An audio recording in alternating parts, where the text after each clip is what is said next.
রাজধানীর মৌচাকে প্রাইভেট কারের ভেতরে নিহত জাকির মিজানের গ্রামের বাড়ি নোয়াখালীর চাটখিলে চলছে শোক। স্বজনদের দাবি তাদের পরিকল্পিতভাবে হত্যা করা হয়েছে। তারা জানান, আমেরিকাতে যাওয়ার জন্য এক আদম ব্যাপারীকে ১৯ লাখ টাকা দেওয়া হয়েছিল।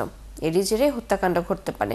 তবে ঘটনার সুষ্ঠু তদন্ত করে হত্যার রহস্য উদ্ঘাটন এবং জড়িতদের দৃষ্টান্তমূলক শাস্তির দাবি জানান নিহতের স্বজন সহ এলাকাবাসী। মিজানুর রহমানের তথ্য ছবিদের প্রতিবেদন।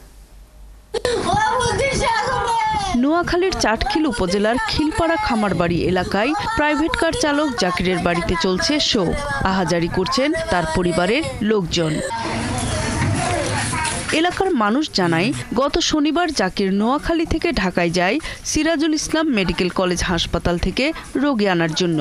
কিন্তু রোগীর অপারেশন শেষে আরও 2 দিন থাকতে হবে। এই কারণে গাড়িটি হাসপাতালের বেজমেন্টের পার্কিং করা ছিল। পরে কার থেকে জাকির হোসেন এবং তার সাথে থাকা মিজানের মৃতদেহ উদ্ধার করে পুলিশ। খুব ভালো ছেলে ছিল এবং খুব ভালো নামাজ পড়ে, 5 ওয়াক্ত নামাজ পড়তো। খুব ভালো ছেলে ছিল, এলাকার সবাই জানে। এখন হঠাৎ করে কি যে হয়ে গেল এটা আমরাও ভাবি নাই যে এরকম কিছু হয়ে যাবে। নিহত জাকিরের মা কুসুম বেগম দাবি করেছেন, ছেলেকে আমেরিকা নেয়ার জন্য যাদের 19 লাখ টাকা দেয়া হয়েছিল তারাই এর সাথে জড়িত থাকতে পারে। টাকা দিছে দালালের হাতে, এরা আছে 7-8 জন, এরা মিলিয়ে টাকা সংগ্রহ করে নিছে। এদিকে একই উপজেলা চাটখিলের রামনারায়ণপুর ইউনিয়নের দক্ষিণ গোমাতলী গ্রামের নিহত মিজানের গ্রামের বাড়িতে চলছে স্বজনদের আহাজারি। মিজানের বড় বোন জানান, জাকিরের মাধ্যমে ড্রাইভিং শিখছিল সে এবং শনিবার তার সাথে ঢাকায় যায়। হত্যার রহস্য উদ্ঘাটন করে জড়িতদের দৃষ্টান্তমূলক শাস্তির দাবি জানান তিনি সহ এলাকার লোকজন।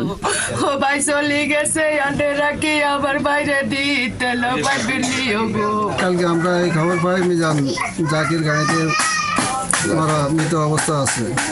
আমরা এটা সুস্থ তদন্ত এবং সঠিক তদন্ত বিচার চাই। মিজানের লগে কোনো শত্রুতা আমি দেখতেছি না কারো। তখন এই তদন্ততে আমি তার জেরাতো ভাই, আমি উচিত তখন বিচার চাই।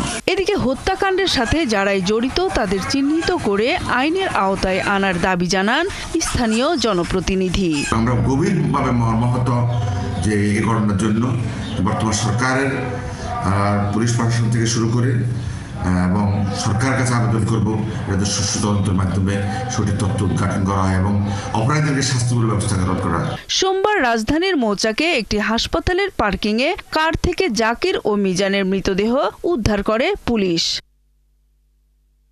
নূর তাজমিন নীর, ৭১।